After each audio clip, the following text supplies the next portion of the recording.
दोस्तों, एक बार फिर हमारे चैनल राज हॉरर स्टोरी में आप लोगों का स्वागत है। दोस्तों, इस चैनल पे आपको सुनने को मिलती हैं सच्ची घटनाओं पर आधारित डरावनी कहानियां। अगर आप लोग नए हैं तो इस चैनल को सब्सक्राइब कर दीजिए। अब बढ़ते हैं कहानी की ओर। ये बात होटल के कमरा नंबर 303 की है और जो भी इस कमरे में आकर रहता है उसकी जिंदगी पूरी तरह से ही बदल जाती है। इस होटल से पहले यहाँ पर एक कॉलोनी हुआ करती थी जिसमें एक घर था जिसका नंबर था 303। इस घर में एक छोटा सा परिवार रहता था। इस परिवार में टोटल 5 मेंबर थे। सभी एक दूसरे से बहुत ज़्यादा प्यार करते थे, लेकिन एक दिन इस परिवार की खुशियों में दाग लग गया।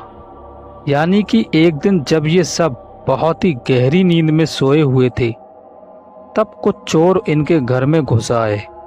लेकिन चोरों द्वारा आवाज होने पर जब ये लोग उठे तो चोरों ने इन सबको एक एक करके अपने हथियार का निशाना बनाया और सभी को मार डाला। ये सब लोग तो मर गए, लेकिन इस अकाल मृत्यु के कारण इनकी आत्मा इस घर में ही कैद हो गई। काफी समय तक तो ये घर सुनसान ही पड़ा रहा, लेकिन लगभग 30 साल बाद किसी बिल्डर ने इस जगह को खरीद लिया और यहाँ पर फ्लैट बना दिए। उस बिल्डिंग में एक फ्लैट का नंबर था 303, जो कि उस घर का नंबर था जिसके सभी लोगों का कत्ल कर दिया गया था। अब फ्लैट एक मोहन नाम के आदमी ने खरीद लिया। उसके साथ उसकी वाइफ आशा और एक छोटा सा बेटा राजा था। लगभग 3 महीने तो सब कुछ ठीक ठाक ही चला मोहन की लाइफ में। लेकिन एक रात ऐसी आई जब उन्हें उस फ्लैट की सच्चाई के बारे में पता चला। रात के 1 बजे होंगे। आशा को बहुत ही ज़्यादा प्यास लगी थी तो वो पानी पीने के लिए किचन में गई। जब वो किचन से पानी पीकर वापस लौट रही थी तो उसने देखा कि उसका बेटा राजा अपने बेड पर नहीं था, बल्कि बालकनी में उसकी दीवार पर खड़ा था, और वो भी किसी के सहारे के बिना। आशा एकदम से चिल्लाई, राजा। तभी अचानक से मोहन की आंख खुल गई तो वो भी भागकर आया और देखता क्या है कि उसका बेटा बालकनी की दीवार पर खड़ा है और नीचे कूदने को तैयार है।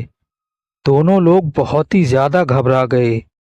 वो राजा को आवाज लगा रहे थे, लेकिन राजा ने पीछे मुड़कर बिल्कुल भी नहीं देखा। मोहन धीरे धीरे राजा की ओर बढ़ा और तुरंत ही उसे एकदम से पकड़ लिया और अपनी ओर खींच लिया। वो उसे डांट रहे थे, लेकिन राजा उनकी बात को बिल्कुल भी नहीं सुन पा रहा था, क्योंकि उसके अंदर राजा नहीं बल्कि प्रेत की आत्मा थी जो कि उससे वो काम करवा रही थी। अगले दिन फिर वही हुआ और उसे राजा को फिर से कूदने से बचा लिया गया। अब आशा को लगा कि कुछ बात जरूर है, तो उसने तुरंत ही एक बाबा को अपने घर पर बुलाया। साधु बाबा ने घर को तुरंत जांचा तो पता चला कि ये घर यानी कि फ्लैट शापित है। जो काम राजा कर रहा है वो खुद नहीं बल्कि उससे करवाया जा रहा है।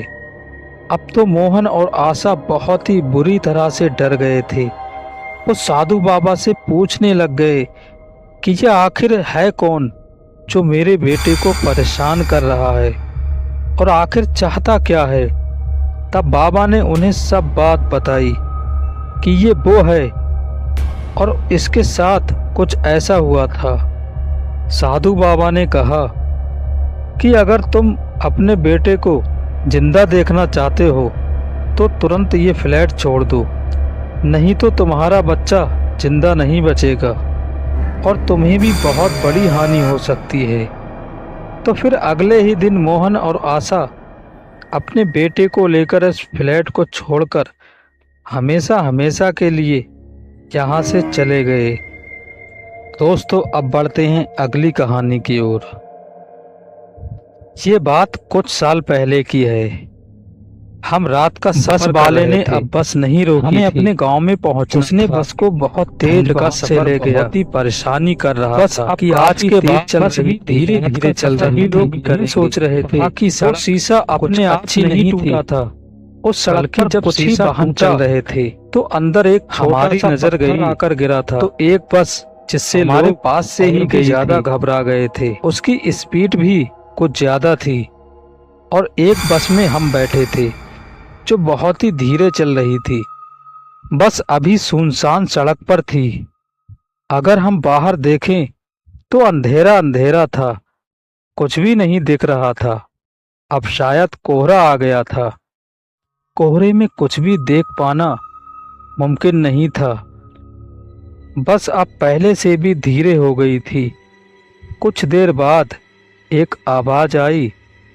बस वाले को कुछ ऐसा लगा कि कोई बस की छत पर गिरा है, पर क्या हो सकता है ये देखने के लिए सभी लोग बस से बाहर आ गए थे।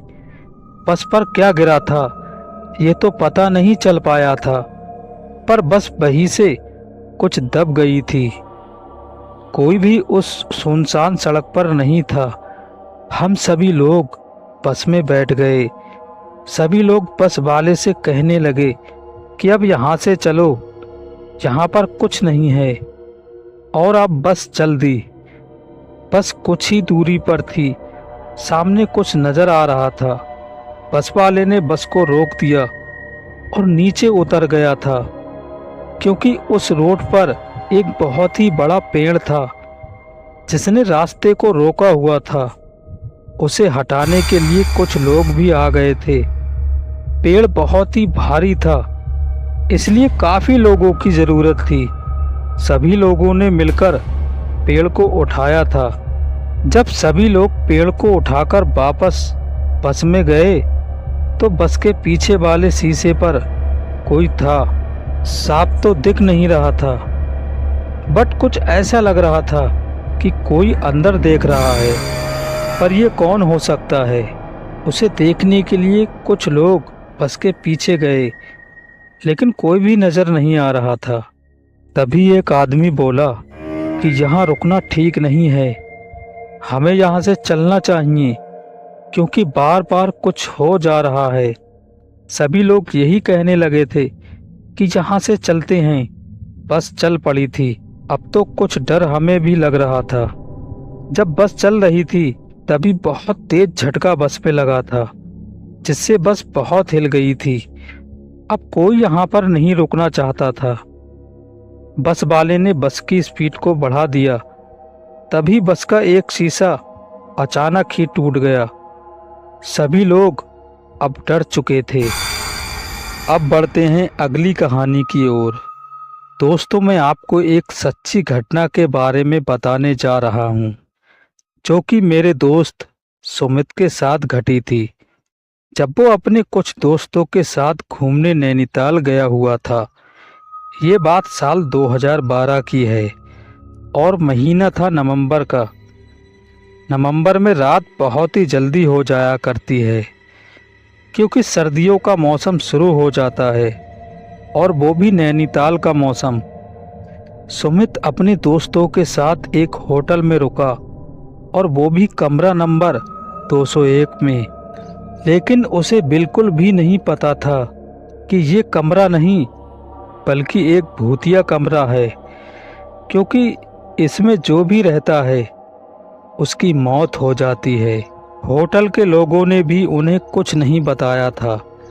वो जानते थे कि अगर हम अपने कस्टमर को ये बात बता देंगे तो वो वहाँ पर कोई भी नहीं रुकेगा और उनका होटल बंद हो जाएगा।